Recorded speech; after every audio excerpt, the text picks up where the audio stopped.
Ya, akhirnya di kesempatan ini saya bisa mensosialisasikan apa yang ada dalam pemikiran konsolidasi otak saya untuk mempromosikan dietisme yang saya sedang perkenalkan pada orang-orang. Ya, diam kamu, yaitu osidisasi. Di mana tanggal 22 nanti saya akan mengadakan seminarisasi yang bisa mengkudetakan berat badan Anda supaya berat badan Anda bisa turun secara drastis.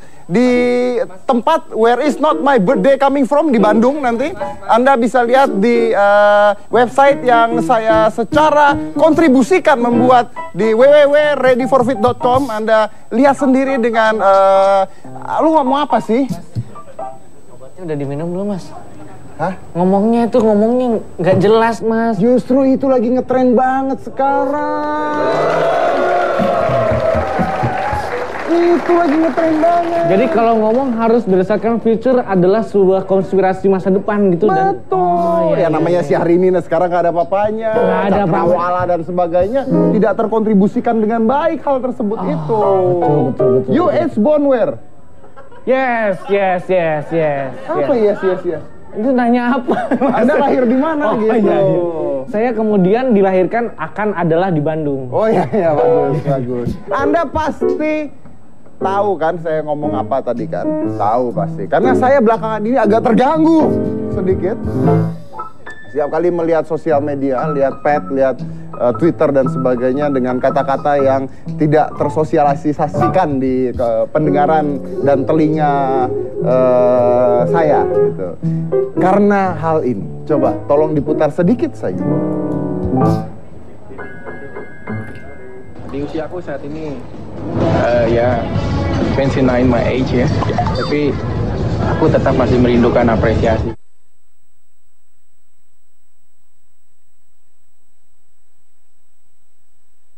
Karena basically ya aku seneng musik gitu, walaupun kontroversi hati aku lebih menyebutkan kepada konspirasi kemakmuran yang kita pilih ya.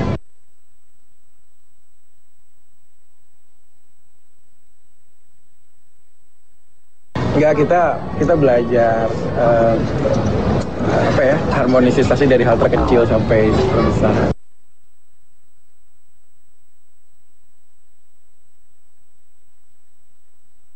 Aku pikir kita nggak boleh ego terhadap satu kepentingan dan kudeta apa yang kita menjadi keinginannya.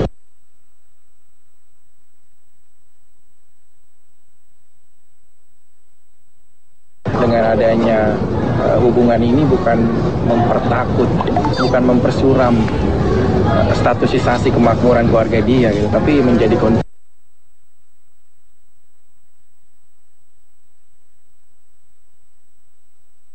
tapi kita harus bisa mensiasati kecerdasan itu untuk labil ekonomi kita tetap lebih baik, dan aku sangat bangga.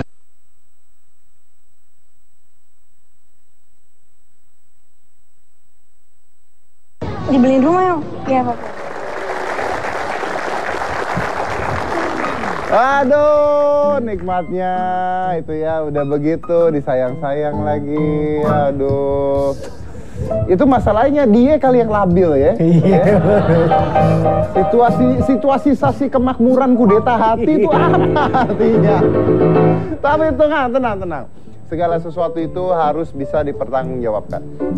Nah, nanti saya sudah mempersiapkan. Tapi nggak sekarang. Di segmen nanti ya. Jadi tidak sekarang. Saya akan memanggil orang yang bisa bertanggung jawab terhadap hal tersebut. Mau kita puterin lagi sekali lagi? Oh, ada lagi satu. Ternyata orang ini itu luar biasa. Karena memang sangat amat luar biasa sekali pemikiran dan sosialisasi otaknya. Sehingga dia bisa menjadi kades. Coba kita lihat bagaimana konspirasi terhadap visualisasi ketika menjual dirinya sebagai seorang kaderisasi kades tersebut. Coba diputar. I am from the birthday in Karangasem City. I have to my mind. I have to my state. I have to get everything. If you wanna come to investor, come to my place. America, Europe, and everything Japanese and Asia. I am ready for the there. I want to give to the praise and glory to my people. It is Indonesia satu, Karangasem yang maju, cerdas dan berakidah.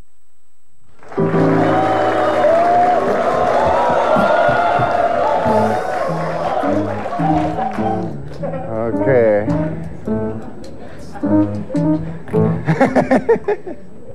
Tunggu, mungkin Anda tidak ngerti, tapi saya ada kamusnya. Tadi kamusnya saya taruh mana kamusnya? Kamusnya boleh kasih saya. Jadi mungkin Anda tidak mengerti. Nah, kenapa Anda tidak mengerti? Maaf penonton, mungkin Anda tidak nyampe. Maaf. Ya maaf lah, kalau Anda nggak nyampe, ngaku saja. Ini bahasa-bahasa kaderisasi, aktualisasi orang-orang modern itu seperti ini. Saya bacakan. Pertama, kontroversi hati.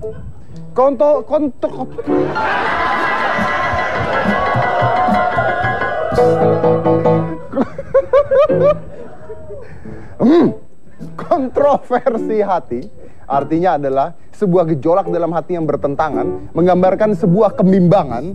Contoh, kontroversi hati nih gue. Nah, artinya hati gue bimbang nih gitu, labil ya. Mending makan ayam atau makan lele ya. Nah, itu kontroversi hati. Jadi kalau misalnya Anda lagi bingung, Anda mau pulang atau mau lembur, aduh saya lagi kontroversi hati antara lembur dengan kepulangan saya terhadap rumah ibunda saya. Itu yang harus Anda katakan ya. Konspirasi kemakmuran. Konspirasi kemakmuran artinya adalah sebuah kondisi di mana kemakmuran seseorang menjadi sebuah hal yang hakiki dan sangat diperlukan. Nggak ngerti kan? Sama, saya yang baca aja nggak ngerti, gimana Anda? Nah, contoh penggunaannya adalah saya pingin jalan-jalan tapi tidak punya duit. Hal itu menjadikan sebuah konspirasi kemakmuran. Nah, gitu ya. Harmonisasi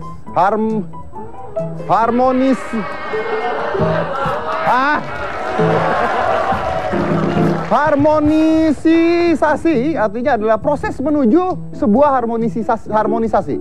Contohnya kurang kompak nih, kita harus harmonisasi. Nah, itu ya. Mempertakut artinya membuat lebih takut lagi. Contohnya ketahuan, wah kita harus mempertakut seseorang.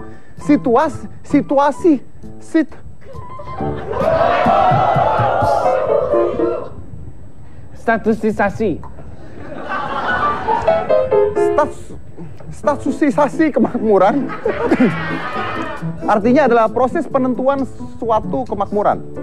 Labil ekonomi artinya adalah kondisi di mana kondisi ekonomi seseorang sedang tidak labil atau sedang tidak stabil. Oke, itu sedikit dari penelitian saya terhadap kata-kata tersebut.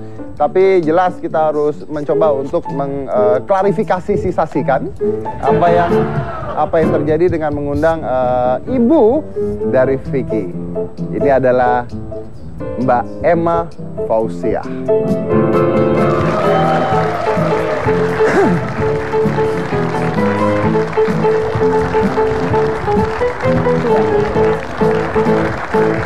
Selamat sore Ibu Emma. Sore. Ibu cantik sekali malam hari ini. Terima kasih. Wah, aduh. Apa kabar Bu? Baik. Ibu usianya berapa?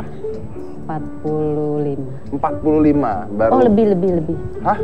65 berarti 49. 49 tahun. 49 tahun masih cantik loh ini. Berikan tepuk tangan dulu dong. Terima kasih. Nah, Ibu, saya sih tidak mau membahas tentang masalah gue ya. Tapi saya mau membahas tentang ini kan sekarang lagi rame banget nih di sosial media nih ya tentang Vicky mempromokan dirinya untuk Kades kemarin juga, terus bicara dengan menggunakan bahasa yang memang sangat amat tinggi gitu levelnya gitu. Itu kenapa bisa begitu Ibu? Di mana tuh yang sangat tingginya yang di mana? Contohnya misalnya menggunakan kata-kata kontroversi, konspirasi kemakmuran gitu. Oh, di situ. Ya namanya orang lagi kampanye kan bisa aja seperti itu. Memang Vicky selalu menggunakan hal seperti memang begitu. Jadi kalau Vicky di rumah pun bicaranya seperti itu? Iya, enggak juga. Oh, enggak juga. Nah, kira-kira Vicky belajar dari mana kata-kata yang itu? Kurang tahu ya. Kayaknya kata-kata itu kalau namanya orang lagi kampanye seperti apa, sosialisasi, dia selalu menggunakan kata-kata seperti itu. Selalu menggunakan kata-kata seperti itu. Ibu sendiri ngerti tidak kata-kata yang digunakan oleh Vicky? Ya kalau yang ngerti, kalau yang tidak mungkin tidak. Ada yang ibu nggak ngerti juga? Iya. Contohnya apa, Bu? Yang mau dipertanyakan yang mana? Kata-katanya contohnya. Itu kan udah lama ya, mungkin sudah 1 tahun yang lalu. Mungkin ibu lupa apa yang sudah dikatakan sama Apa yang sudah dia. dikatakan. Nah, si Vicky ini anaknya seperti apa, Bu, untuk seorang anak? Menurut ibu ya, namanya ibu mamahnya ya. Oh. Walaupun image dia di mata orang nggak baik, namanya seorang ibu, seburuk apapun anggapan orang, tetap dia buat saya paling terbaik untuk saya. Karena dia tuh nurut, biarpun seperti itu, nurut. Kan tolong antar mama ke sini, walaupun dia lagi apa, dia pergi. Kan tolong mama ini, dia jalani. Seperti itu. Mama minta tolong, Hen, tolong gini. Oh iya, Ma, pasti. Oh, pasti seperti itu. Pasti. Okay. Nggak pernah mengecewakan. Hati, tidak pernah. Nggak pernah. Nggak pernah. Tapi kenapa kok akhirnya terjadi peristiwa-peristiwa seperti ini? Ibu tahu tidak tuh masalahnya apa? Yang tahu, mungkin yang enggak. Yang tahu, yang tidak gitu. Oke. Nah, sekarang Vicky sendiri suka curhat nggak sama ibu kalau ada? Curhat. Berarti ibu tahu juga masalahnya, misalnya Vicky ternyata katanya punya pacar banyak, segala tahu? Tahu. Nggak apa-apa itu, Bu? Selagi perempuannya mau kan nggak apa-apa. Kenapa ibu gua nggak kayak begini? Iya, ini bagus. Selagi perempuannya mau. Perempuannya kan mau loh. Tidak memaksa. Tidak memaksa. Suka sama suka. Suka sama suka. Tidak di bawah umur. Tidak di bawah umur. Iya. Iya, bener. Tuh, Mak, denger, Mak. Oke, tapi setelah ini kita akan coba mengklarifikasi kasus Vicky yang sebenarnya. Jadi yang mana-mana tetap di Hitam.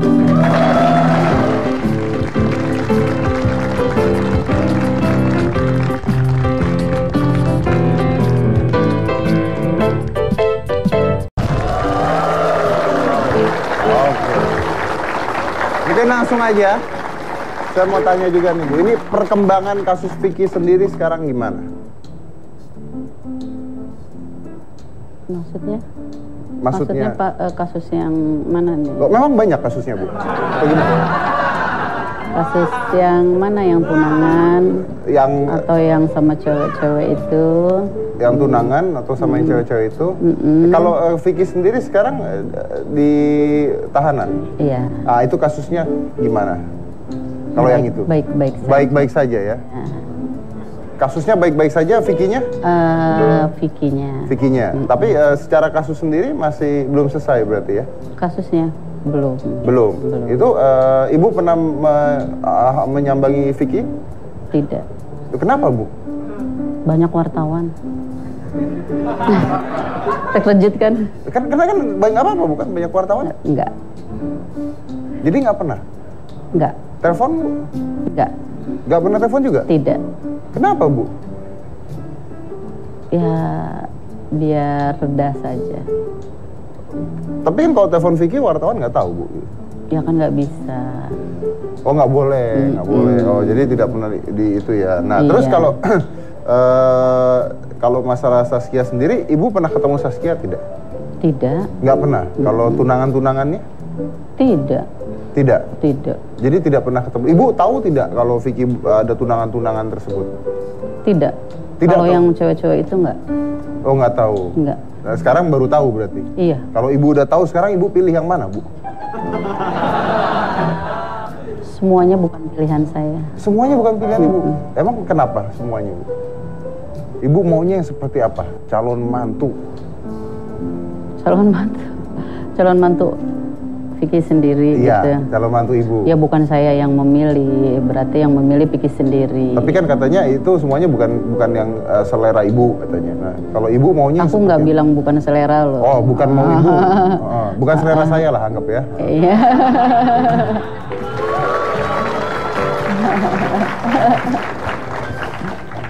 Nah, berarti kalau waktu dengan Saskia juga Ibu nggak merestui dong artinya? Setuju. Oh, setuju? Setuju. Dengan yang lain? Orang nggak kenal, gimana mau setuju? Kalau Saskia kenal? Kenal. Kalau nggak kenal mana mungkin bisa jadi tunangan. Tadi katanya ibu nggak pernah ketemu sama Saskia, Bu. Sekarang nggak pernah ketemu. Oh dulu pernah ketemu. Yang sebelumnya ketemu. Nah tunangan-tunangan yang lainnya dulu pernah ketemu? Enggak. Cuman Saskia doang? Iya. Oh cuman Saskia doang. Lalu kalau misalnya begitu kan Saskianya merasa dibohongin nih. Nah, ibu gimana Bu? Membela Saskianya atau bela Vicky-nya Bu? Yang mana nih? Yang si Saskia itu, yang goyang gini-gini Bu. Dibelanya apa yang mau dibela? Maksudnya ibu lebih memperhatikan, lebih kasihan ke Vicky-nya atau ke Saskianya? Ya masalah ini turut prihatin aja. Pada? Semua dua-duanya. Pada dua-duanya? Iya. Pada dua-duanya? Oh. Tapi ibu sendiri, menurut ibu, ini banyak sekali pertanyaan nih. Pertama misalnya contoh, apakah Vicky itu benar nggak sekolah di Amerika katanya gitu? Pernah. Pernah sekolah? Pernah sekolah di Amerika? Pernah. Ngambil apa itu Bu? Maunya ngambil apa? Oh, biasa ngambil komputer misalnya. Ibu nggak tahu lah ya Bu ya? Iya, nggak ngerti. Ibu nggak ngerti. Berarti dia sekolah sendiri, biaya sendiri Bu? Iya. Umur berapa itu Bu? Dia dari semester 1 juga dia udah bisa cari uang sendiri. Oh, nah terus ke Amerika ibu nggak diajak Bu? Belum. Belum pernah diajak? Belum, akan. Oh, akan diajak ke Amerika? Iya, kemarin sebenarnya kalau nggak ada masalah, kita akan berangkat ke sana. Sekolah lagi? Terutama mamahnya dulu yang dibawa, berdua gitu. Sama siapa Bu berdua? Ya sama anak saya, sama Mas Vicky. Oh, bertiga berarti sama Vicky-nya? Saya sama Vicky berdua. Sama anak ibu? Anak aku kan Vicky. Iya, berdua.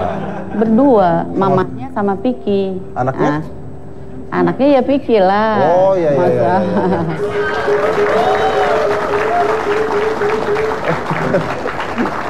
Oke. Kalau Vicky jadi kades ibu tahu nggak? Tahu. Tahu. Ibu mendukung Bu? Awalnya tidak. Kenapa tidak mendukung Bu? Kan itu anak ibu sendiri Bu. Soalnya dia kalau orang Cikarang bilang bahasanya dadakan. Oh dadakan. Ngerti dadakan nggak? Ngerti. Tiba-tiba. Tiba-tiba. Iya, sebenarnya dulu yang mencalonkan itu bukan dia. Oh siapa Bu? Adiknya.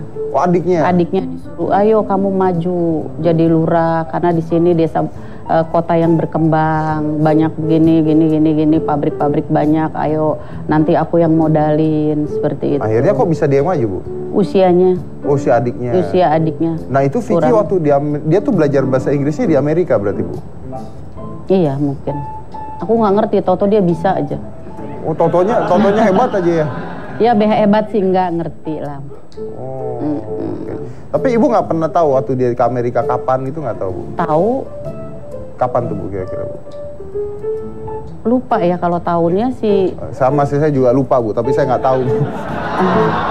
Lupa sih, karena nggak lama gitu. Oh nggak lama? Berapa lama tuh Bu?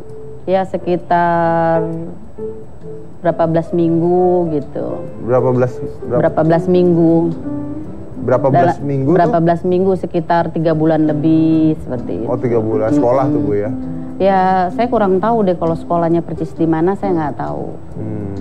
Seperti itu, tapi pulang ya kadang bawa uang. Oh pulang bawa uang? Sekolah kok bisa pulang bawa uang Bu? Sekolah kan bayar Bu? Iya, ya dia kan bisa ngisi-ngisi formulir, ngisi-ngisi acara katanya di kafe-kafe sana. Apa nyanyi Bu? Kurang tahu, saya nggak tanya. Pokoknya ngisi acara di kafe. Banyak sih foto-fotonya ada sih, kadang nyanyi-nyanyi lagu-lagu yang keras-keras gitu. Oh, metal. Metal. Oke, tapi namanya ibu pasti membela anaknya Bu ya. Oh iya. Coba kita lihat pada saat ibu membela Vicky karena sayangnya pada sang anak. Coba tolong diputar. Itu mengetahui, bukan tidak mengetahui. Jangankan sekedar Zaskia, siapapun dia tahu, dia tuh orang yang open, nggak ada yang ditutup-tutupi seperti itu. Jangankan Zaskia, mungkin yang sekedar sehelo-sehelo pun tahu seperti itu.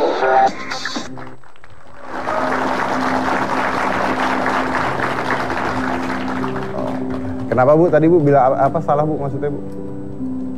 Open, salah. Wow, dimaklumi. Soalnya wartawan banyak dikerumungi, waduh. Waktu itu. Tapi ibu pernah mengatakan kalau nggak salah anak ibu tuh bagaikan Brad Pitt katanya. Oh, bukan saya yang berkata. Oh bukan, saya barusan berarti. Nggak pernah saya berkata itu. Nggak pernah? Nggak. Jadi tidak mirip Brad Pitt ya Bu ya? Tidak. Tidak ya? Sandi Sandoro mungkin Bu? Bisa. Bisa ya, Sandi Sandoro ya. Nggak kan memberikan pilihan tuh baik gitu loh, ya kan biar kita sama-sama tahu gitu. Nah, ibu sendiri tuh sebenarnya tinggal sama Vicky nggak Bu? Kadang tinggal, kadang enggak. Kadang tinggal, kadang enggak. Ibu yang kesana atau Vicky yang kesana? Kadang Vicky datang, kadang saya yang datang. Oh gitu. Nah dulu kalau misalnya Vicky sama Saskia itu ibu pernah lihat mereka berdua? Pernah lah, masa nggak pernah, gimana sih? Lagi ngapain Bu kira-kira lihat berdua? Lagi jalan-jalan. Lagi jalan-jalan. Ibu ikut juga? Ikut. Ibu ikut? Iya. Terus kalau misalnya nih akhirnya waktu itu jadi tunangan gitu, ibu setuju dong Bu ya? Iya. Ibu sekarang menyayangi tidak jadi tunangan dan tidak jadi nikah? Nggak disayangi? Menyayangi itu menyayangi yang seperti apa? Menyayangi antara seorang ibu yang dengan kegundahan hatinya melihat anaknya tidak terjadi menikah dengan seorang Saskia. Oh tidak, ikhlas. Tidak ikhlas? Ikhlas. Ikhlas? Iya. Ikhlas kan kita kan bisa mengikhlaskan apa saja. Oh jadi biar saja lah gitu biar ya? Saja. Itu udah pilihan dia. Pilihan Vicky? Pilihan mereka. Pilihan? Pilihan mereka. Maksudnya? Anda kan bertanya. Anda menjawab berarti ya? Iya. Ya. Maksudnya? Nggak, maksud saya pilihan mereka tuh gimana? Maksudnya Saskianya juga tidak mau gitu akhirnya? Saya tidak berkata tidak mau ya. Saya tidak berkata tidak mau. Jadi apa ya? Tadi kalian menanyakan apa? Kalian tuh siapa Bu? Maksudnya Saskia tidak mau lagi gitu? Maksudnya? Kan tidak jadi nikah Bu. Yang tidak jadi siapa yang Vicky-nya atau Saskianya gitu? Saya nggak tahu, kalau ke situ saya nggak tahu. Siapa yang tidak jadi saya nggak tahu, karena saya juga nggak mempertanyakan sama anak saya.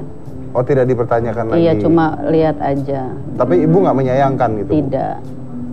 Tidak. Tidak menyayangkan sama sekali? Ya memang itu sudah terjadi ya sudah. Dalam Saskia, arti kata seperti itu. Tapi Saskia kan cantik, baik gitu Bu.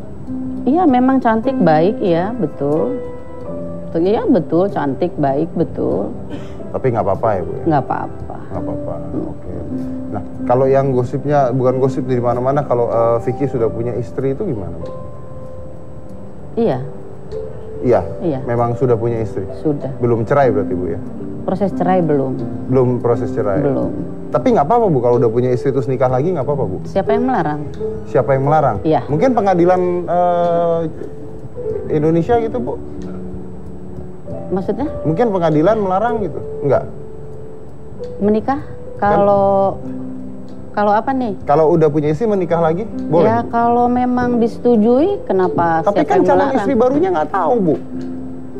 Kenapa? Kan calon istri yang barunya nggak tahu Bu. Ya tahu atau tidak, saya juga dia tidak mempertanyakan sama saya. Oh gitu.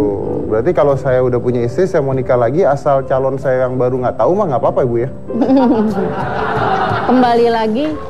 Kembali lagi ke dedinya sendiri. Oh kembali ke sayanya baik apa tidak gitu, atau gimana Bu? Berarti kalau itu mah kembali ke Vicky-nya saja lah ya, maunya seperti apa ya? Iya, bisa. Bisa seperti itu ya? Oke, tapi memang Vicky nggak pernah curhat sama ibu apapun, misalnya, aduh saya mau nikah tapi sudah ada istri. Oh enggak. Nggak pernah? Enggak. Nah. Cuma bilang, Mah, aku mau tunangan. Dia bilang seperti itu. Ibu nggak menganjurkan supaya cerai dulu? Tidak. Kenapa Bu? Loh, yang menjalani bukan saya, kenapa saya menganjurkan mereka suruh cerai? Kan ibu-ibunya Bu. Loh, ibu kan antara batas ibu dan anak kan cuma Melahirin ibu doang. aja melahirkan. Oh, ya. Tuh, ibu saya harus belajar, makanya Mak, batas Mak sama saya cuma ngelahirin doang.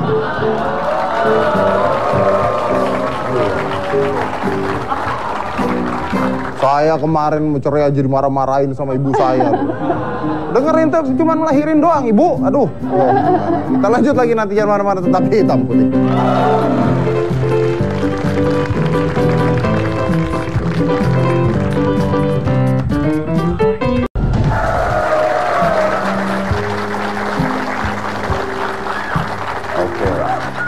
Ini Bu juga banyak berita nih di media dan sebagainya ini kalang kabut nih. Karena katanya banyak sekali materi dari Saskia ya yang diberikan ke Vicky itu bener nggak Bu? Enggak lah. Enggak ya? Berarti tuh Saskia bohong tuh ya? Masa sih Saskia bilang gitu? Hah? Masa Saskia Yang bilang katanya gitu? tunangan ya benar ya? 500 juta ya? Yang bilang Saskia? Tuh Saskia tuh pada bilang.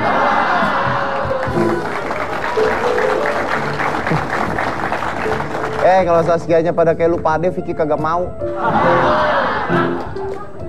Nah, terus kalau materi yang dikasih ke Saskia dari Vicky, Ibu tahu nggak? Enggak.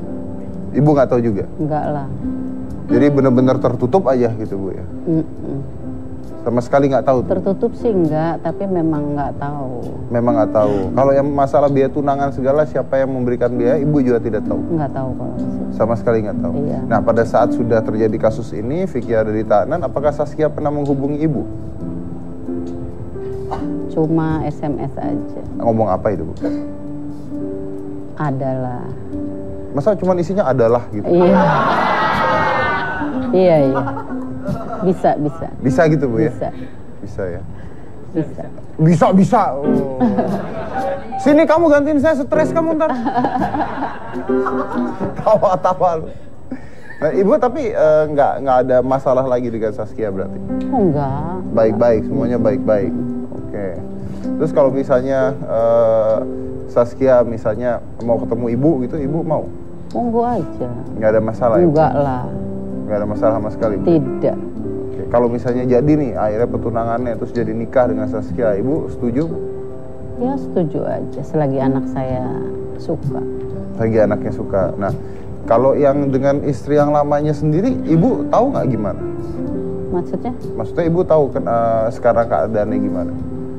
Ya udah masing-masing aja. Oh, sudah bisa. Masing-masing aja. Ibu nggak pengen mengunjungi Vicky di tahanan? Belum.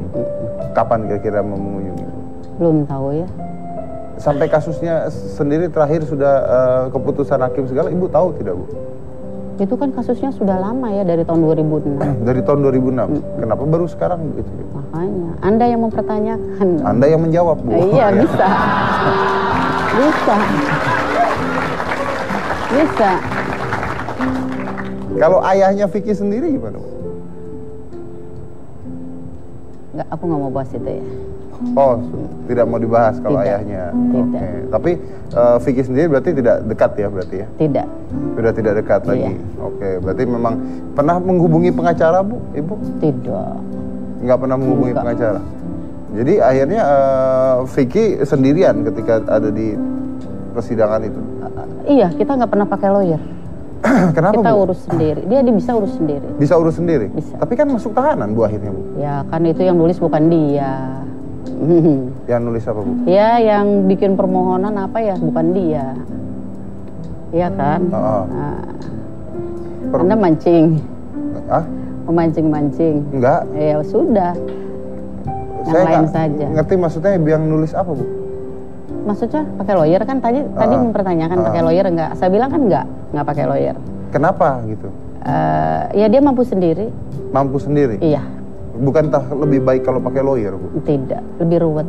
Lebih ruwet? Nah. Nggak ada lawyer yang Oh banyak. Banyak? Banyak. Kalau ke Ibu sendiri ada nggak? Maksudnya? Maksudnya lawyer yang misalnya datang ke Ibu mau bantu anak Ibu gitu? Ada. Ada. Oh, tenang Bu, saya nggak mancing Bu. Saya masalahnya apa juga baru tahu hari ini, beneran sumpah. Oh, iya. Oh, baru tahu hari ini? Baru tahu Bu saya. Bu. Segini hebohnya nggak tahu? Tahu hebohnya cuma gara-gara faktualisasi diri dan kontribusi hati itu doang Bu. Tapi kalau masalah lainnya sih saya nggak ngerti gitu. Iya, sudah. Nah, kalau pembelaan Ibu sendiri terhadap Vicky bagaimana Bu? Maksudnya Pembelaannya apa nih? Kan Vicky sekarang masuk tahanan. Nah, kalau Ibu sebagai orang tuanya, pembelaan Ibu terhadap Vicky apa harusnya? Harusnya, apakah memang Vicky harusnya ada di tahanan atau seharusnya tidak ada di tahanan? Tidak dong. Tidak? Tidak. Nah, berarti kenapa gitu Bu? Ya karena kasusnya bukan dia yang bikin. Oh, bukan dia yang bikin? Dia dijebak. Oh, Vicky dijebak. Oke. Nah, itu nggak ada pembelaan dari Vicky dan dari Ibu sendiri? Ada dong. Ada, tapi Makanya kasus ini kan terhenti dari tahun 2006 sampai sekarang. Karena kasusnya nggak benar, ya mungkin kalau kasusnya benar mungkin udah lanjut dari tahun 2006. Begitu heboh mereka bertunangan, sempet adalah sampai Vicky dieksekusi secara paksa. secara paksa. Iyalah, namanya dieksekusi kan pasti secara paksa ya. Ibu tak lihat pada saat itu? Enggak. Vicky cerita ke ibu? Mendengar di infotainment aja aku juga. Iya, Vicky sempat nelfon ibu nggak? Oh, saya ditangkap nih. Oh enggak, dia orangnya bukan yang seperti itu. Oh, sama sekali. Selagi dia bisa, ya dia bisa sendiri. Bisa jalan sendiri. Nah, setelah itu apa Vicky nggak pernah kontak ibu sama sekali? Enggak. Mungkin adiknya ya. Oh, adiknya. Ibu tahu bicara apa? Enggak, cuma nanyain aja, Mama gimana, jaga kesehatan ya Mama gitu. Oke. Nah, kalau harapan ibu sendiri ke Vicky gimana, Bu? Ya, harapan saya sama dia biar dapat pendamping yang bisa bikin dia lebih baik. Mendapat pendamping yang bisa bikin dia lebih baik. Berarti dengan Saskia gimana? Sudah berakhir. Oh, sudah berakhir. Iya. Waduh, sayang sekali. Ya, mungkin nanti kita akan mengundang Saskia ya, mumpung Saskianya udah berakhir, sayanya jomblo gitu ya.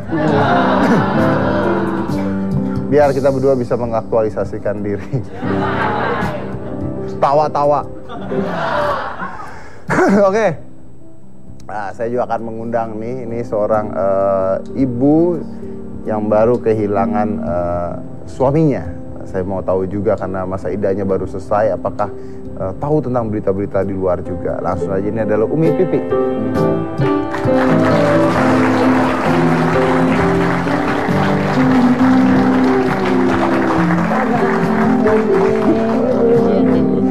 Silakan. Nah, saya duduk sini aja deh kalau gitu deh. Nah, oke, kelihatan kameranya? Kelihatan ya. Oke, apa kabar? Baik, alhamdulillah. Saya nyambung ke masalah lain dulu nih. Kan di rumah Mas Ida nih ceritanya. Tahu nggak berita-berita di luar? Ya tahulah ada TV kali Mas Dedi. Ya, tuh ada TV di rumahnya. Kayaknya kesannya saya tinggal di hutan gitu. Iya, saya pernah ke rumahnya, TV-nya gede soalnya ya. Ada TV di rumahnya, benar. Ini kan lagi heboh nih ceritanya nih kasusnya Vicky. Ngikutin juga? Lihat sih. Lihat. Kenapa ketawa-ketawa tuh? Enggak, lucu aja Mas Dedinya. Masa saya enggak, masalahnya saya dibilang seperti nggak pernah lihat berita gitu. Enggak. Saya ada sih TV di rumah, TV rusak. Oh, nggak, soalnya kan di sosial media kan, wah hebohnya ya. Karena tapi ya, Umi ini kalau masalah sosial media mah heboh lah pokoknya ya. Dengan teman-teman gitu ya. Oke, terus kemarin baru saja nih ulang tahun pernikahan dengan almarhum Uje. Apa yang dilakukan? Pas tanggal pernikahan kemarin, ya inilah skenario Allah yang luar biasa buat saya ya. Setelah saya menjalani masa indah, setelah selesai 4 hari kemudian saya ulang tahun pernikahan. Seperti sudah diatur semuanya gitu dengan indah. Saya cuman di situ malam itu doa. Biasanya sih kalau ada beliau yang ngasih sesuatu buat saya, ditaruh di bawah bantal gitu ya. Terus baru malamnya kita jalan berdua ke tempat yang pertama kali kita ketemu di situ makan gitu. Tapi kemarin saya cuman duduk berdoa sama Allah. Saya bilang, ya Allah, di dunia ini kan hanya perlintasan ruh saja. Jadi saya cuma berdoa, ya Allah, mudah-mudahan saya dipertemukan kembali di kehidupan yang kekal abadi bersama dia. Oke, jadi lebih hikmah lah ya, lebih hikmah. Oke, luar biasa. Terus katanya kan biasanya suka dikasih kado sama Uje. Biasanya dikasih kado apa? Macam-macam sih. Bukan anduk yang dibawa mana-mana itu kan ya? Masih dibawa nggak itu? Enggak, tapi kotor soalnya. Oh, udah kotor. Jadi Umi ini kemana-mana Bu selalu bawa anduk. Kayak tukang ojek ya? Kayak tukang ojek. Oke. Tapi saya mau ngasih lihat dulu, ini adalah gambar ketika Umi Pipik berkunjung ke makam dari Uje. Coba.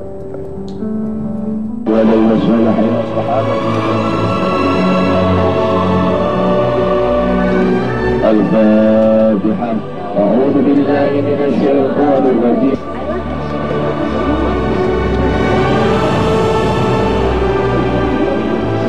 Ya, dari sana dia.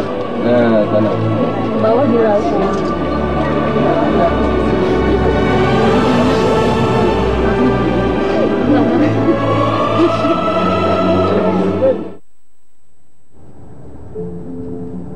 Oke. Jadi sedih. Tapi mungkin ada perbedaan bahwa sekarang sudah lebih tegar. Ya, harus ya, karena Allah yang memberikan rasa sedih itu dan Allah yang menggantikan rasa bahagia itu, gitu kan. Saya sih nggak punya kekuatan apapun, tapi terus minta kekuatan kepada Sang Pemilik kekuatan, dan saya harus bersikap tegar, kuat di hadapan anak-anak, gitu, karena mereka yang menjadi semangat saya sekarang, gitu kan, dan mereka yang melihat saya kalau sayanya terpuruk, kasihan mereka, sedangkan saya melihat anak-anak saya itu anak-anak yang kuat, yang hebat, yang tidak pernah menunjukkan kesedihan apapun di depan saya, gitu. Oke, tapi boleh tahu nih, maaf ya, saya mau tanya, momen apa sih yang bisa membuat Umi menangis saat-saat ini selain mengunjungi makamnya? Kalau kangen aja sih. Kalau kangen?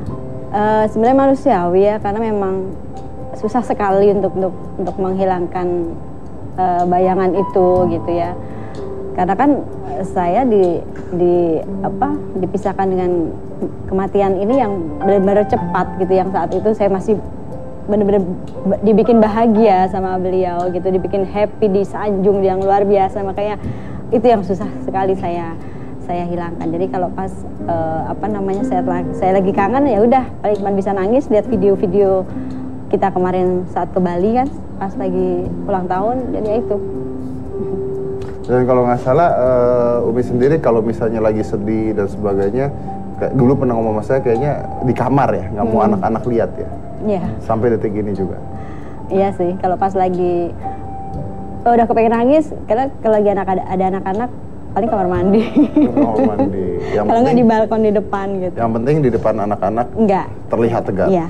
Oh ya, karena sekarang biar bagaimanapun anak-anak pasti melihat satu sosok doang, sosok ibu itu doang. Iya. Ya. Oke, kita lanjut lagi, nanti jangan kemana-mana, tetap di Hitam Putih.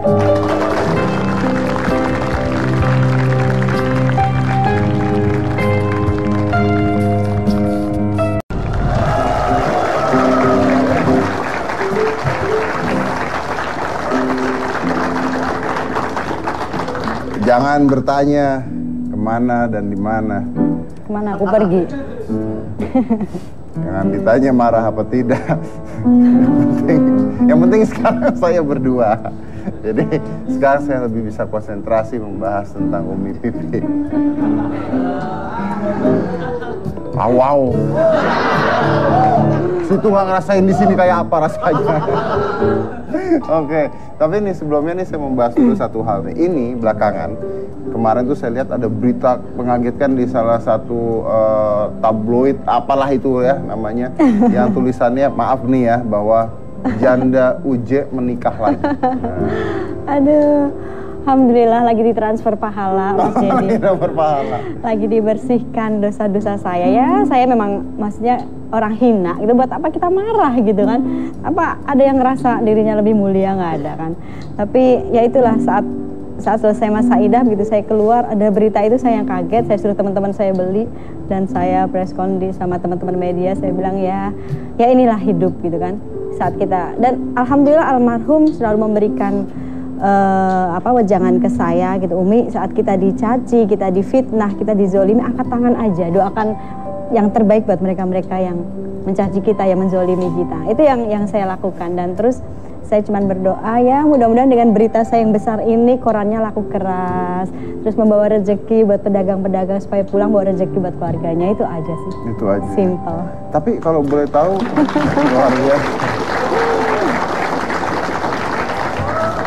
Setidak-tidaknya Anda bisa mengaktualisasikan diri lah ya gitu ya.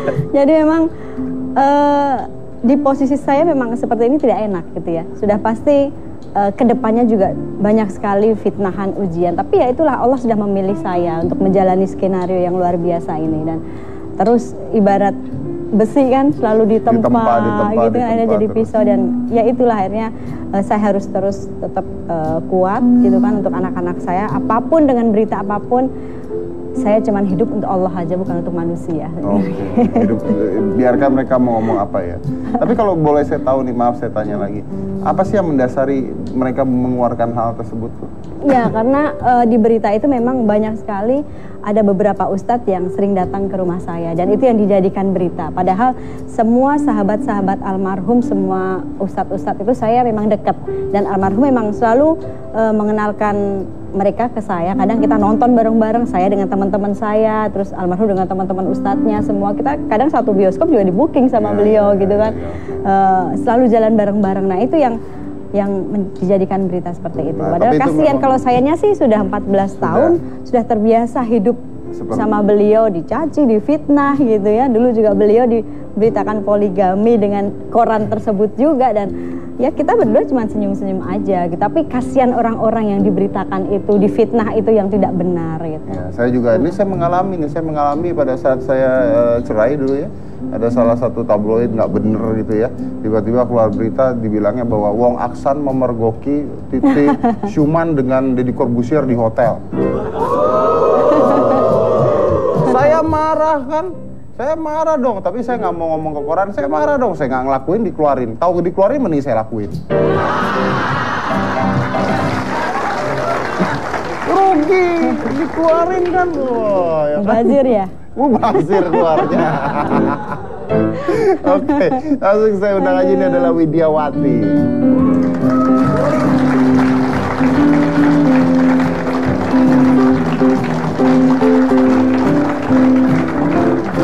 Nenek harus dituntun loh. Ntar kalau jatuh kamu tanggung jawab. Silakan. Di tengah-tengah juga boleh, apa kabar? Baik. Oke, wah ini kok agak beda nuansanya ya. Tadi kayaknya saya agak menggebu-gebu gitu di segmen 1 dan 2 itu. Terus yang ketiga akan lebih menggebu? Enggak, sekarang agak slow gitu. Slow. Tadi saya soalnya agak pusing gitu ketika pusing untuk perlu obat? Perlu obat? Oh, bukan saya kayaknya perlu obat. Pokoknya tadi keren dah pokoknya. Oke, Tante Widiawati sekarang lagi sibuk apa? Baru selesai syuting film TV, film TV ya, movie gitu ya. Terus sekarang ini sedang latihan untuk operet bulan November. Oh, main operet? Ya, ini sequel dari yang bulan bulan Februari lalu. Oh, kapan itu? Di orang kalau mau nonton gimana? November. Di tim Teater Jakarta. Ismail Marzuki. Teater Jakarta. Oke, judulnya?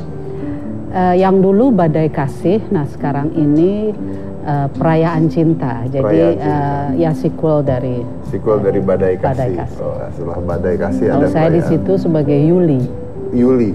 Yang menunggu Romi, kekasihnya. Tapi ternyata Rominya sudah meninggal. Oke. Nah, maaf nih, kan saya juga mau tanya nih. Kalau Tante sendiri masih suka keingat tidak? Dan masih suka sedih tidak? Kalau keingat nggak mungkin, mungkin saya melupakan itu, nggak mungkin, karena dia adalah soulmate saya gitu. Jadi kayaknya nggak mungkin kita melupakan. Tapi apakah masih suka sedih? Suka. Nangis gitu? Suka. Kadang-kadang tiba-tiba kalau saya sedang sholat, tiba-tiba saya keluar air mata, gitu, terus saya nangis. Saya merasa seperti kayaknya ada di sebelah saya gitu.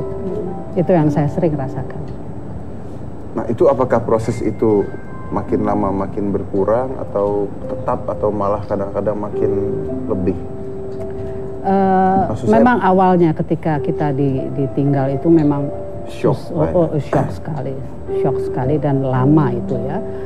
Waktunya itu setahun, 2 tahun, ya tahun ketiga agak lebih baik. Dan yang alhamdulillah saya diberi kesibukan, dan itu yang membantu saya. Kuncinya adalah kesibukan. Betul. Karena kalau nggak ada kesibukan, langsung pikiran kita jadi ngaco ya, mikirin pasti. Kalau dengan kesibukan sampai di rumah, tentunya masuk kamar, capek, tidur gitu. Kalau kadang-kadang kalau tidak ada apa-apa ya di rumah, di kamar yang biasanya kita selalu di kamar ngobrol, ya kan.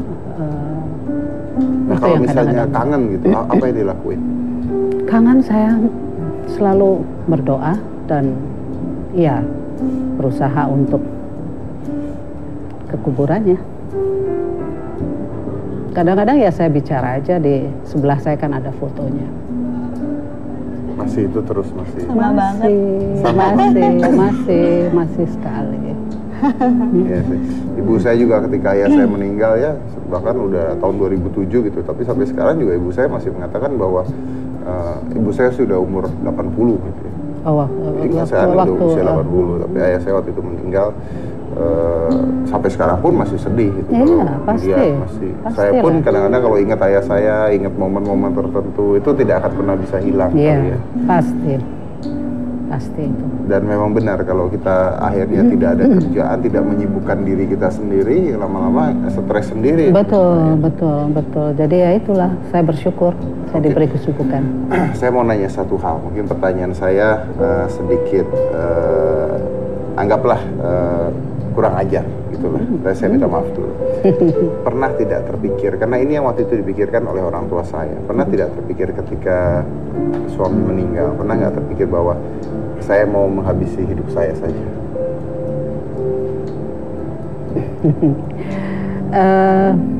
Ketika jasadnya masih ada, Tante Rima waktu itu sempat sih ngomong, terus saya sempat ngomong, aduh kayaknya saya mau ikut aja sama dia. Nah ya itu kan, karena ibu saya sempat ngomong gitu sempet dulu, pasti ada itu kan. Sempat saya ada, ketika masih ada, wis nggak boleh ngomong kayak gitu deh.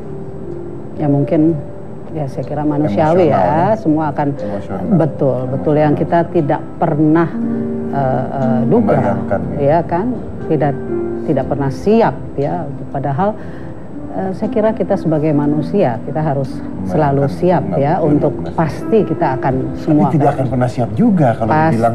Pasti sulit lah itu. Sulit karena saya ngalamin banget nih. Ayah saya tuh meninggalnya cepat. Masuk rumah sakit sehari tiba-tiba meninggal. Terus orang-orang mengatakan ya ini enak lah, maksudnya nggak susah, nggak sakit, nggak kan pasti banyak yang ngomong begitu kan. Nah kalau sakit, tapi saya rasa apapun itu tidak akan pernah siap buat yang ditinggalkan. Mau sakit, mau tidak sakit, mau lama, mau cepat. Tapi paling tidak, kalau yang sakit tuh ada perasaan itu ada, aduh kalau aku ditinggal gitu kan, pasti dong, pasti. Kalau dia meninggal bagaimana, ada itu pasti ada. Tapi sementara kita berdua tidak pernah terpikirkan. Gitu. Jadi tiba-tiba hilang aja sosok tersebut, tiba-tiba tidak ada ya. Oke, kalau Pipik sendiri pernah nggak kepikiran pada saat itu saya lebih baik ikut gitu? Iya, terus gitu. Begitu shock banget, terus di pinggir keranda beliau tuh saya yang kenapa sih nggak ikut nggak ngajak aja gitu, kenapa sih pas lagi naik motor kenapa nggak berdua gitu, kenapa jadi menyalahkan keadaan yang ada ya. Jadi saat itu kan memang saya mengantar anak saya yang si Abizar yang nomor 2 beli sepatu gitu kan. Jadi pas beliau pergi saya nggak ada memang karena saya lagi beli sepatunya anak gitu kan. Terus ya itu, jadi kadang saya sampai bilang ke anak saya, tahu gitu nggak usah beli sepatu ya kamu. Kalau tidak beli sepatu? Beliau kan juga nggak pergi gitu. Semua udah rencana. Iya, makanya akhirnya kan hidup semua sudah direncanakan oleh Tuhan.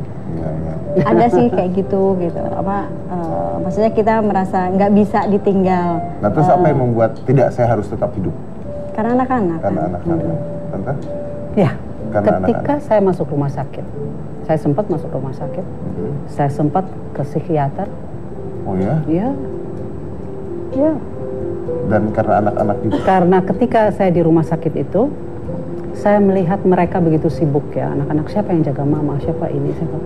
Saya bilang saya harus bangkit, saya tidak boleh menyusahkan orang. Itu. Luar biasa. Oke. Kita lanjut lagi nanti, jangan mana-mana, tetap di Hibran.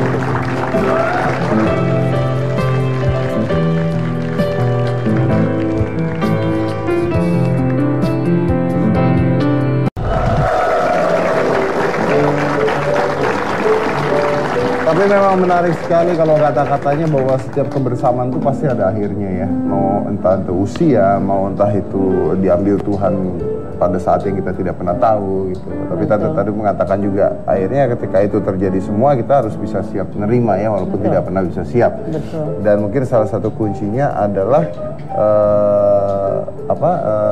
bagaimana Anda menyibukkan diri kali ya. Iya. Karena kalau tidak menyibukkan diri akhirnya tambah stres. Betul. Tante sampai ke psikiater pada saat itu. Betul. Karena begini, satu kali pernah karena bukannya tidak terima, bukannya marah sama Tuhan, tapi nggak tahu ya mesti apa. Wah, barang dibuang semua gitu. Anak sempat, mama jangan kayak gitu dong, kasihan papa gitu kan. Tapi itu yang mungkin pelampiasan ya. Kadang-kadang kalau mau teriak, aduh nanti kedengaran anak-anak tuh pakai bantal. Sama. Gitu juga. Teriak gitu. Akhirnya saya dikasih tahu sama saudara yang bilang ke psikiater yuk, dia bilang mungkin lebih enak. Oke, saya ke sana bicara, lalu masuk dalam suatu ruang kedap. Nah di situ saya disuruh terserah kamu mau ngapain. Di situ saya nangis, keluar mata saya udah segini. Psikiater apa psikolog? Psikiater. Psikiater berarti dikasih obat juga dong? Enggak, karena saya kenal dokter itu karena setahun sebelumnya Sofan dan saya pernah ke situ. Pernah ke sana juga. Okay. Kalau Sofan waktu itu kenapa? Keadaan yang membuat dia bilang stres.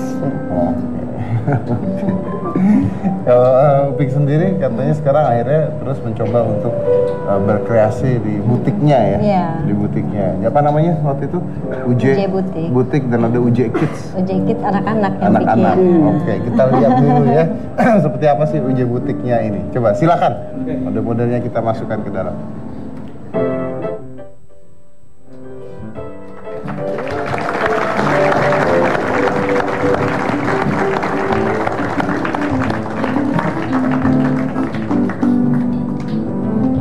Oke, mungkin boleh sambil diterangin nih karyanya apa, bagaimana, kenapa anaknya ikut jadi model di sana. Gitu. Karena kalau baju kokonya memang desain dia yang bikin. Oh, dia bikin? Jadi desain gambar gitu, akhirnya terus disetor ke tukang jahitnya gitu. Oke. Dan Bibik desain sendiri nih ya? Iya, kalau yang ini karena memang saya lagi pengen memunculkan couple gitu, batik tapi pasangan gitu. Oke, awalnya dengan UJ? Desain dengan UJ bareng? Iya, kalau beliau lebih kepada dulu kan awal saya bikin koko beliau saat beliau ceramah gitu, dan setelah saya bikin karena terus beliau udah waktu tenar itu baru ada Itang Yunas yang menjadikan dia ikon baju kokonya itu. Dan ini harganya kira-kira seberapaan kalau boleh tahu? Masih terjangkau lah. Masih terjangkau lah ya. Kalau mau beli kemana deh gitu? Ke rumah aja. Oh ya, saya pernah ke rumahnya, pas di sampingnya langsung butiknya sendiri ya. Mungkin kita lihat. Oke. Jadi ini memang tipenya adalah pasangan-pasangan ya? Iya. Memang pasangan-pasangan. Sebenarnya kasihan nih nggak ada pasangan aja, bajunya ketinggalan yang hijau. Oh, nggak apa-apa, sama adiknya, berpasangan dengan adiknya ceritanya gitu. Jadi kalau misalnya Anda niat mau beli, Anda bisa langsung ke rumahnya saja. Pas di sampingnya tuh ada butiknya, dan kayaknya saya pernah datang ke sana itu semua anak-anaknya lagi duduk satu-satu lagi ngedesain baju, Tante. Oh, hebat. Satu-satu ngedesain baju semua.